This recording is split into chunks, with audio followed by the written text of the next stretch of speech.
Hello everyone, Generation Y Conservative here, and today we're going to take a look at the delegate process and what's been going into the 2016 election. Now, it's an argument that I've been having with a lot of my Trump supporting friends, is how is it happening with all the cheating that's going on Ted Cruz's campaign, that he keeps on picking up these states and Trump is winning the popular vote? Or in the same instance, on the left-hand side of the spectrum with Bernie Sanders, Bernie is winning all the popular votes. And Hillary's picking up the superdelegates and she's way ahead of him. Well, in order to understand this, I keep on bringing it back to my own little analogy to kind of bring it home to a localized level. So let's say I'm having a big house party at my house and I invite the whole neighborhood to show up. And I happen to have invitations that go out, and I have one invitation left. And I tell the neighborhood that they all get to vote on who that person is that gets to go outside of our neighborhood. They hold a voting process and it comes down to two people. The person that they pick is a belligerent individual who comes to the parties all the time and is drunk, starts insulting people and starting fights. Not that I'm actually comparing this to any of the candidates out there right now. This is what would happen. As the person that's holding the party at my house, I hold the right to actually tell that person, no, I'm not choosing you to be coming to my party and cause a ruckus. I'm actually going to be going with the second choice, or maybe even someone completely different. In the end, I hold the reservation to do whatever I want with the people that come into my house. Now, this is one thing that confuses a lot of people as far as why the RNC, or the DNC for that matter, would be able to choose whoever they want with all the rules that they have in place.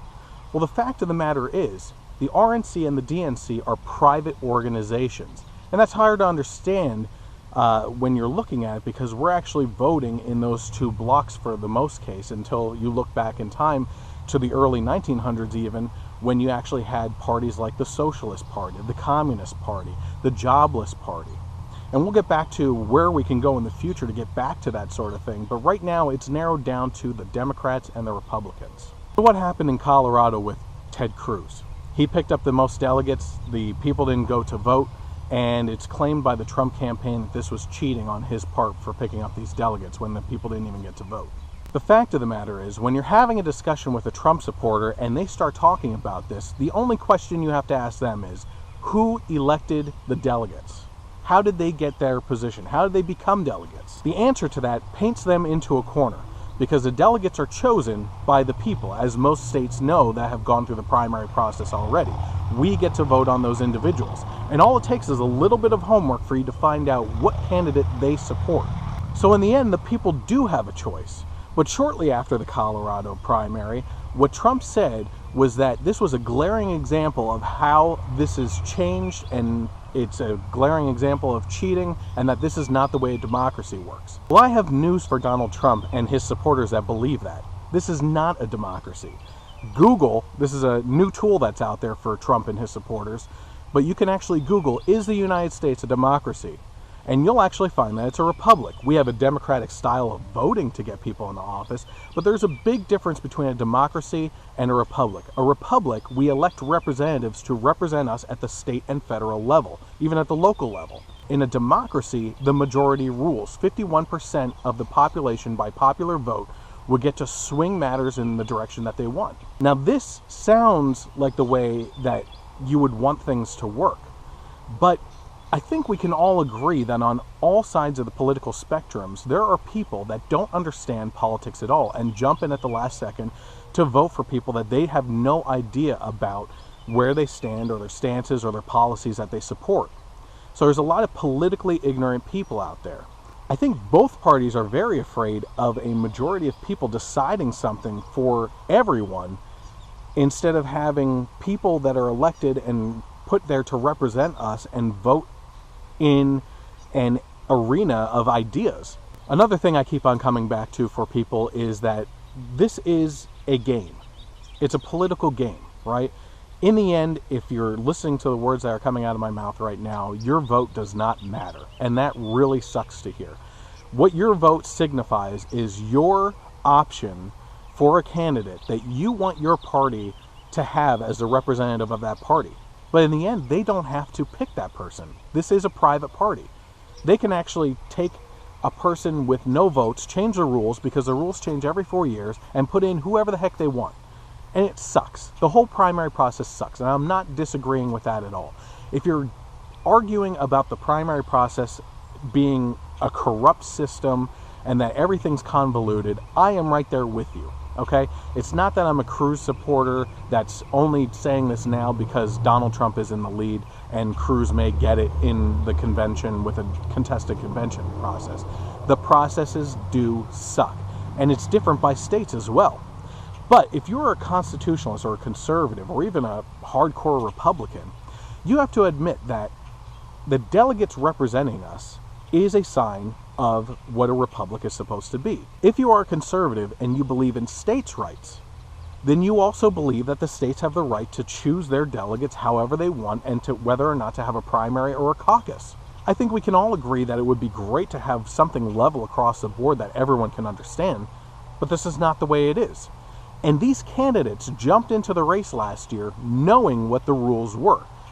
We can't claim ignorance at this point for them or their voters for not knowing the rules. I think another great point that was made by Ben Shapiro recently in regards to Donald Trump and the delegate process is that he was talking about what the number 1237, as far as what you need to get to win the nomination of the party, actually represents.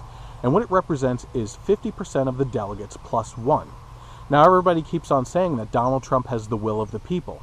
But if that was true, he would already be at the 1237 number, because he would be at over 50% and have the backing of the Republican Party and the delegates and all the people that are voting for him.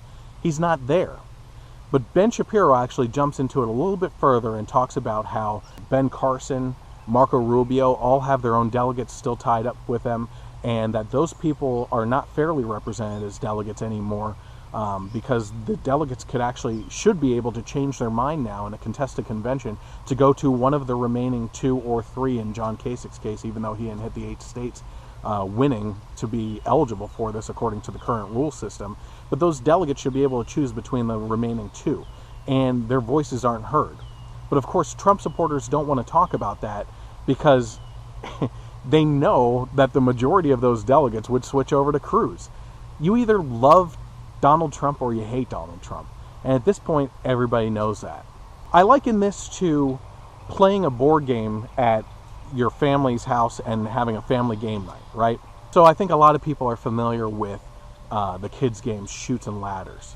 And if you're looking at this as that type of game, right, which is, it's hard to say that because I know that this is real life and it affects real people and their lives and everything with taxes and everything else.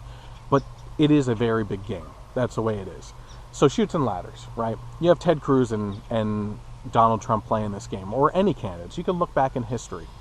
Chutes and Ladders is a game of landing on spaces and either taking a ladder way up the scale or taking a slide and coming back down, and it's all about jumping ahead of each other. And in most elections, I will admit in this one, Trump is always ahead with the delegates, but in most elections, you'll see a pulling back and forth. So someone taking a slide and someone jumping the ladder, right? Well, Donald Trump is getting pissed off that Ted Cruz keeps on landing on ladders in different states. And that's what it comes down to. Actually, a better representation, board game-wise, for what this election is actually like would be Monopoly. And I think that Donald Trump would have a great time taking a look at Monopoly as a game and comparing it with that. So you have Ted Cruz and Donald Trump playing Monopoly. Ted Cruz somehow lands on Boardwalk and Park Place, picks them up, puts houses on it, and ends up with hotels on it, right? Donald Trump is coming around the board, the game's almost over, and he lands on Boardwalk. Now with Boardwalk, the maximum you pay if you own that property with a hotel is $2,000, but if you own both properties and you have a monopoly on that, you actually pay double that. So he lands on it and owes Ted Cruz $4,000. Well, I could see it going like this. Whoa, whoa, whoa, Ted Cruz. What's this? I owe you $4,000? That's not fair. This isn't what I signed up for. I see that you have hotels on these properties here, and I'm the one that owns the hotels. These are actually Trump Towers, so we're gonna have to change the game and change the rules now, and I'm claiming the hotels here, and I'm gonna use the monopoly Parker Brothers eminent domain and take over your properties, okay? So you actually owe me $10,000 because this is my game now, okay? That's the way Trump plays. We are more than 3/4 of the way through this primary process game right now, and he chooses to want to change the rules or call Ted a cheater for playing by the rules. Ted has played a better game to this point. Trump has been pulling out his offices and firing his campaign offices in every state that he leaves where they've won. And instead of focusing on delegates in each of the states, he holds these big rallies, which do garner a lot of attention from people. But that's not the delegates. Ted Cruz has been playing the game from the beginning, realizing the rules that are in place, knowing that he has to win the minds of the delegates. So he's been winning in that respect. Here's the thing. Like I said, the process sucks. We need something new. But the only way to get something new is to take a look at these two parties and expand on them, okay? Like I said, back in the early 1900s, we have a bunch of different parties. You have the Jobless Party, the Socialist Party, the Communist Party. We need to get to a new system that represents the current situation even better. And I do realize that that's all over the spectrum. From the left, you have the Green Party. You have the Socialist Party, the Communist Party, the Liberal Party, the Progressive Party, the Democrat Party. On the right, you have the Constitutionalists, like myself. You have the Libertarians. You have the Conservatives, the Republicans. You can have all these different parties, but the problem is that the RNC and the DNC have enough money tied up into them that they're able to squash out third parties from running all the time. And you guys, and myself included, are always scared to vote for a third party because we're afraid that the greater of two evils in every single election is going to be the one that gets into office. So we're scared to vote for the lesser of two evils instead of the third party because we just feel that our vote's going to be wasted. I don't know what the solution is right now. I don't know how to get to more parties. It would take a lot of funding. It would take a lot of fundraising. It would take an organization to build up those parties individually and put out candidates and people, surround themselves with people that believe in those ideologies. We need to get back to that. Otherwise, we're going to be stuck with the RNC and the DNC, two very corrupt organizations that at any point in time can change the rules and screw over us as the people. Your vote doesn't matter. You are disenfranchised. We are all disenfranchised. But marching on Washington, marching on the DNC, or throwing protests at all these rallies isn't going to do anything. Because in the end, you're talking about a bunch of rich people that don't give a crap about your opinion. They're going to pick who represents their party the best in the end. And if there's enough of an outcry, they may change it a little bit. But we need something new. And it's new parties, not a new system. We know the rules. You jump into these games knowing the rules and you play by the rules. If you want to complain about these rules, keep on doing it, but do it for the next election.